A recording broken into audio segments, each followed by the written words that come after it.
जब अधर्म बढ़ता है तब धर्म की स्थापना के लिए भगवान स्वयं अवतार लेते हैं। आज हम बात करेंगे उस अद्भुत सेतु की, राम सेतु, जिसे भगवान श्री राम की वानर सेना ने समुद्र पर बनाया था। यह कहानी है विश्वास, भक्ति, पराक्रम और ईश्वर कृपा की। आइए सुनते हैं राम सेतु के निर्माण की दिव्य कथा। सीता की खोज।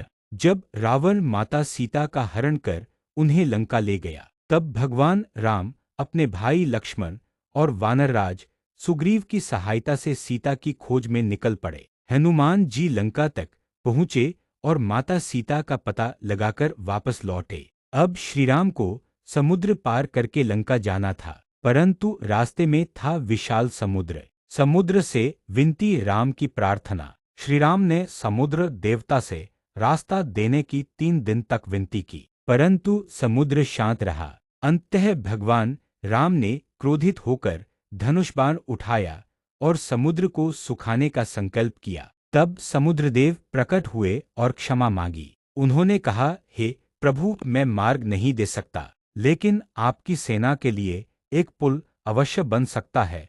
उसके लिए नल नील को आगे करें। नल नील की अद्भुत शक्ति। नल और नील ये दोनों वानर भगवान विश्वकर्मा के वंशज थे। उन्हें वरदान मिला था कि उनके हाथों से समुद्र में डाले गए पत्थर भी नहीं डूबेंगे। उनके नेतृत्व में वानर सेना ने राम नाम लिख लिख कर समुद्र में पत्थर डालना शुरू किया और शुरू हुआ राम सेतु का निर्माण। श्रीराम का नाम और श्रद्धा की शक्ति। एक बार हनुमान जी ने देखा कि पत्थर पर राम लिखा जा रहा है, तभी वह तैर रहा है। उन्होंने सोचा, अगर मैं सीधे राम का नाम जपकर पत्थर डालूं तो, पर बिना लिखे पत्थर डूब गया। हनुमान समझ गए, सिर्फ नाम नहीं, श्रद्धा और आज्ञा पालन भी जरूरी है। सेतु निर्माण की प्रक्रिया।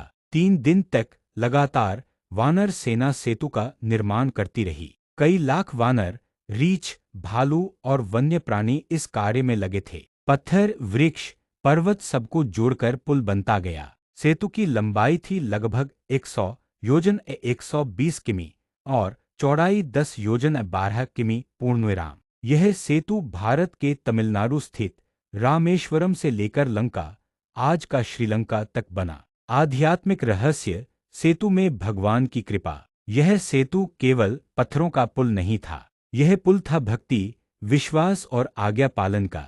यह पुल दर्शाता है कि जब भक्त पूरी श्रद्धा से काम करता है तो भगवान स्वयं मार्ग बना देते हैं। आज का राम सेतु वैज्ञानिक प्रमाण।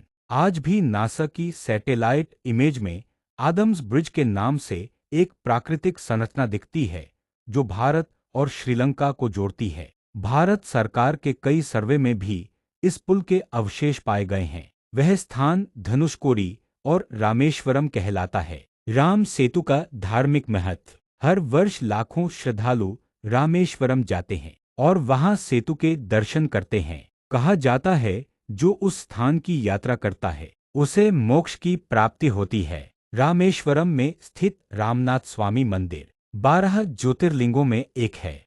कथा से संदेश। जब रास्ता न दिखे तो श्रीराम जैसा धैर्य रखो, जब साधन न हो तो हनुमान जैसे विश्वास रखो, और जब कोई कार्य असंभव लगे तो राम नाम की शक्ति को याद करो। समापन। दर्शकों से संवाद। राम सेतु केवल एक पुल नहीं, बल्कि हमारी आस्था का प्रतीक है। क्या आप भी राम नाम में इतना विश्वास रखते हैं कि समुद्र पर पुल बना सके? राम सेतु राम सेतु रामकथा सनातनी हनुमान रामायण रामेश्वरम आदम ब्रिज सनातन धर्म स्पिरिचुअल इंद।